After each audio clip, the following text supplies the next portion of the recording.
was aan de hand in het Limburgs land tot 1780.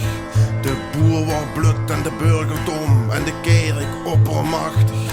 Totdat op in zijn arme mens bekans omkwam van den honger. Heer heeft toen zien ik ook weer het begin van het gedonder. Lange kleier, bokkerijen, scherp voor de mond. Op bokken wie een duvel, op struiktochten gewoon ze rond.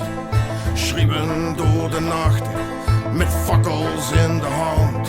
Weer gewoon aan het werk en behoven de kerk. We beginnen aan de kant en we schreeuwen wat willen we? Wat willen we?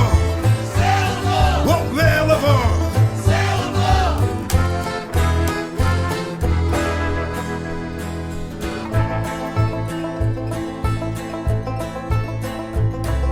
Meneer pastoor is niet zo stoer en hij zet zich op zijn knieën.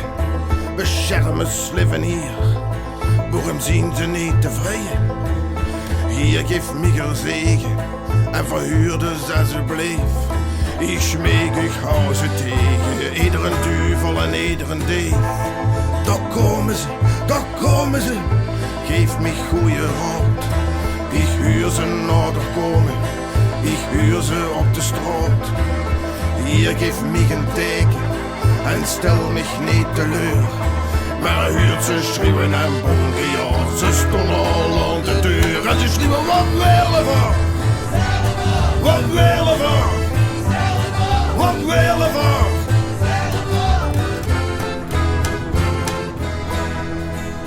Het is goed, niet goed. Is het goed? Niet goed, wel goed.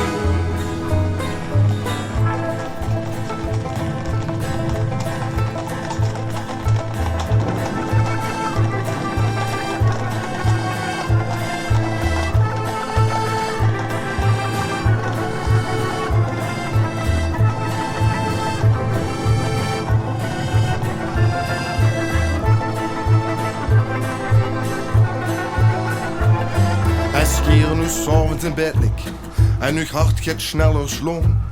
Het benijde zweet dat breekt u goed, het is tijd om op te staan.